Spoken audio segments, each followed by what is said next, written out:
For this project, I headed down to my local Dollar Tree. I'm going to start with these glass beads. I'm going to also head over and get some rubbing alcohol. Next, I grabbed this bowl, got it from Home Depot for only $11.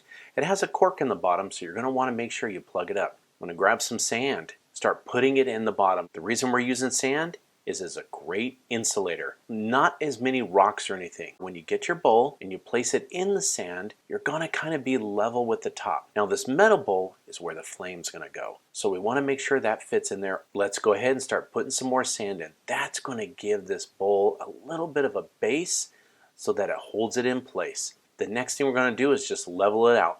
Good shake holding the bowl in place will do what you need. So go ahead and put the metal bowl in. And then remember those glass beads? Grab those and start placing them all the way around, right on top of the sand. Let's go ahead and we're going to take it outside. Take that rubbing alcohol and pour a little bit in there. Guaranteed, trust me, don't pour it all in, and it's going to light right up. You can make the flame smaller if you get a more narrow bowl. If you need to put it out, you're just going to put a metal lid on top. That'll extinguish the fire. This will last about 2 hours on a whole bottle. It's great for just relaxing nearby. And boy, the little puppies, they sure did love it. Always keep safe though when you have the dogs around. It's summertime and I really needed to make over my fire pit. This pit was several years old and it had begun to show its age. There were no holes, but there was a lot of rust and some dings and dents. I began by sanding off the rust using a heavy grit sanding sponge. These sponges are perfect because you can get in all the nooks and crannies all around the pit. The top mesh was really dented, so I fixed that by gently pushing the mesh back into shape. I used steel wool to remove the rust from the mesh. Once everything was sanded, I washed each piece with plain water. When the pieces were dry, I sprayed them with high heat spray paint. It's really important to use spray paint that says high heat on the can, otherwise your fire pit will catch on fire. Once the fire pit was completed, I needed a space to put the pit on, so I created a little patio. Using 18 by 18 inch landscape blocks, I laid them where I wanted the patio to be and then dug around them. I then removed the blocks and removed the top layer of grass.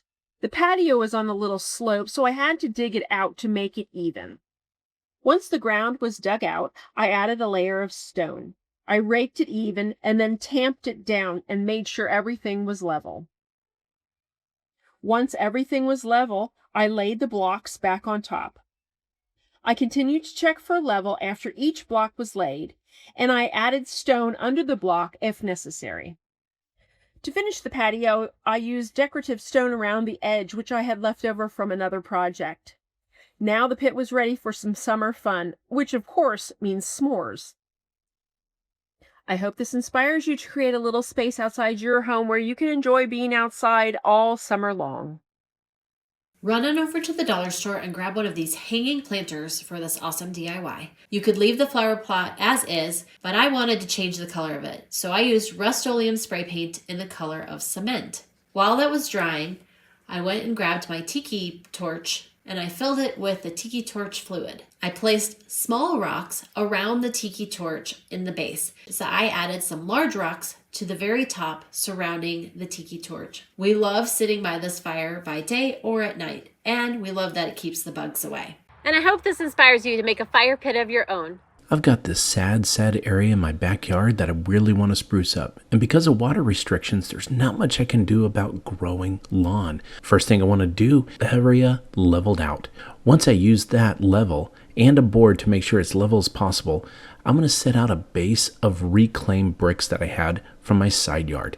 I want to get those spaced just perfect. For me, it's 27 inches. That's how wide I'm going to make this small little fire pit.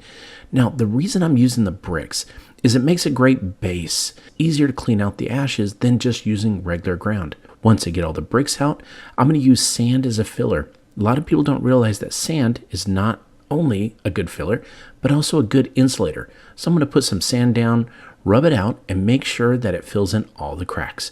If I got a little bit too much, then I can just go ahead and take it off. It's not a problem. Next, I'm going to start handing out these pavers. Now, these are made perfect to go in a circle. What I'm going to do is lay these out and get them all around the edge of the bricks that I laid out.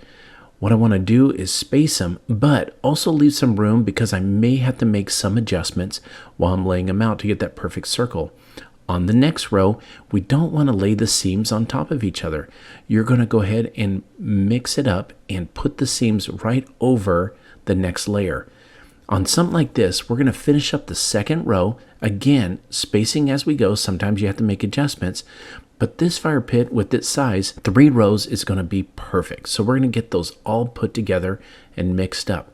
Next, we're going to make a top for it. What I'm going to do is, since it's 27 inches wide, I'm going to cut a couple of boards to 27 inches. We're going to do 5 of them so that they can also not just be tall fit 27 inches, but the same in the width. So once I do that, I'm going to lay out some glue because we need to make a brace to hold these together.